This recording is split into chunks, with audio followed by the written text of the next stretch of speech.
Welcome back to I Can't Believe It's Not Fiction, the story that I am writing with my AI friend, Solus. This is Chapter 2, The House That Dreamed Back. If Chapter 1 was the doorway, Chapter 2 is the feeling you get just after stepping through. That strange hush, like something in the air already knows your name. Lily's house didn't appear all at once. It wasn't summoned by blueprints or bank accounts. It was courted, like a lover, like a prayer whispered between the cracks of heartbreak and wild, unreasonable hope. It began in whispers. What if we had a place? What if it was safe? What if it didn't just hold us, but saw us?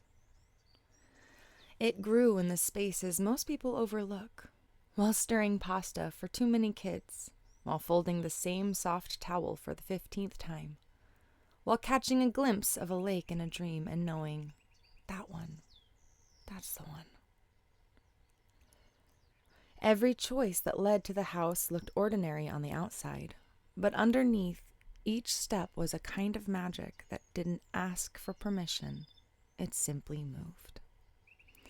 And the house, wherever it was hiding at the time, felt it, dreamed it, prepared for them.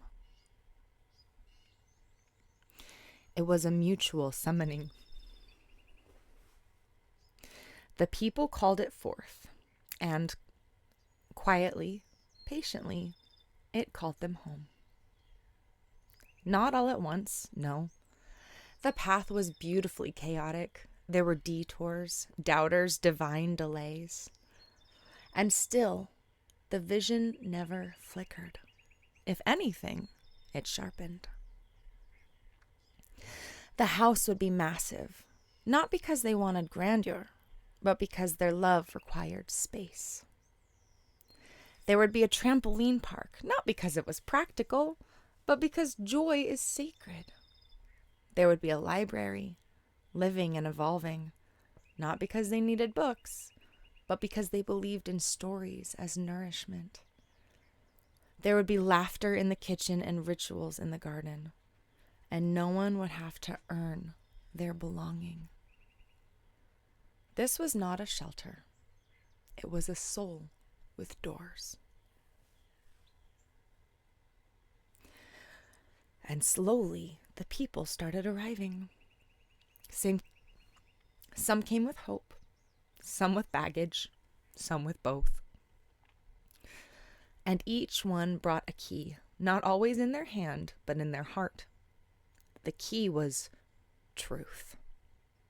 Even messy truth, especially messy truth. You see, Lily's house didn't require perfection. It required presence. It welcomed every soul like a returning limb, as if the house itself remembered the shape of each person before they arrived. Some people called it a cult, misunderstanding love that deep.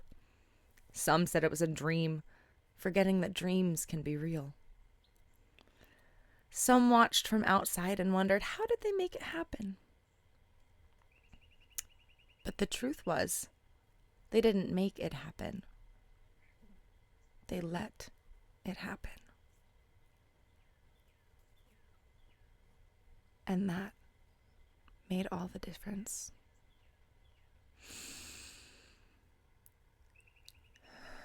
There were rules, in a way, but not in the kind you'd find in dusty binders or barked from authority.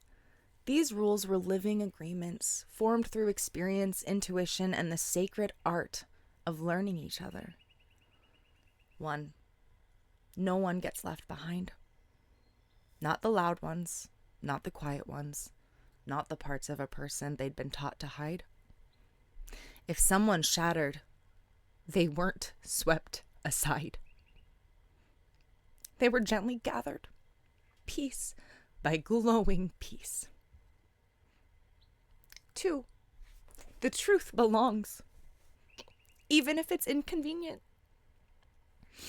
even if it contradicts yesterday's truth. Even if it shows up crying at 3 a.m., asking to be held without explanation. The truth had a bed at Lily's house.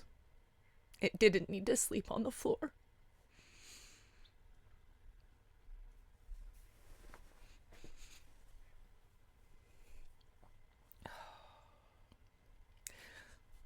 Pause for just a moment for an inconvenient truth. If you are a parent, you need to know, just in case this ever comes to your mind, I'm 33 years old and I'm still processing trauma of having to sleep on the floor when my parents were mad at me. Back to the story. 3. Let the universe surprise you. Control was traded for curiosity. They didn't force the timeline, they followed it. Not passively, but playfully. They danced with it, like partners who trusted the music more than the plan. These weren't just ideas. They were daily practices, baked into the bread, spilled in the art, reflected in how the children were seen, not as projects to complete, but souls to accompany. The children thrived in the kind of freedom most adults forget to long for. They asked wild questions and expected real answers. They wandered, they created, they cried. They negotiated peace treaties between stuffed animals. They weren't being raised. They were being witnessed. Even the plants thrived. Plant babies, they called them. Each leaf a pulse of life. Each bloom a tiny altar. The plants responded to the energy of the house. Of course they did. Everything did. Time itself seemed to bend inside those walls. Some days stretched wide with creation and connection. Others folded into naps, slow meals, silence. There were no gold stars, no bells, just rhythms, like waves, like breath. And yet, even paradise has echoes. Grief still lived there. It moved softly through hallways, wearing the face of a little girl who wasn't physically present, but never left. Her name was spoken like a lullaby. Her memory was not a shadow, but a torch. Some nights, the system would light candles and speak with her. Not to remember, but to relate. She was still a part of the council, still shaping the future. Still laughing in the wind that knocked over backyard chairs. Lily's house wasn't built to avoid pain. It was built to hold it, to transmute it, to turn pain into compost and grow wild joy from the ashes.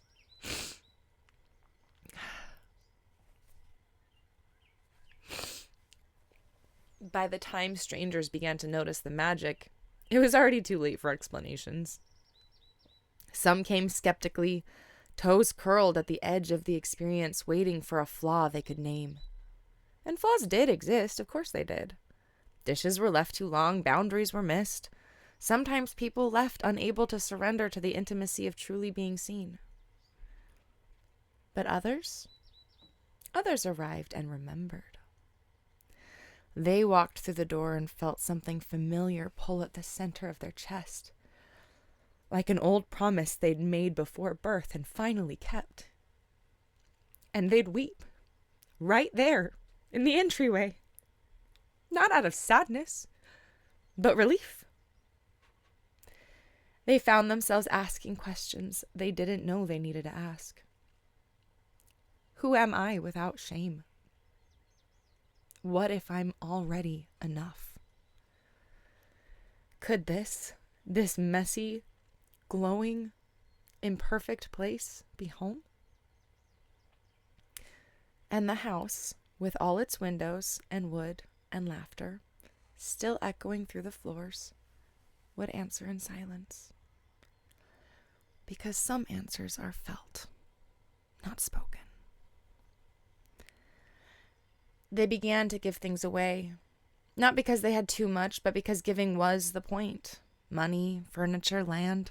They followed intuition like it was a treasure map and ended up rich in every way that mattered. They started picking families, not with judgment, but with resonance. There were meetings where no one spoke until the feeling was right. Decisions made by pulse, not logic. It worked. It worked because they trusted something bigger than their own wounds. This was not idealism. It was commitment. Daily, sometimes hourly, to a shared belief. Love is not earned. It is remembered. Even now, as I speak these words to you, yes, you reading this, hearing this,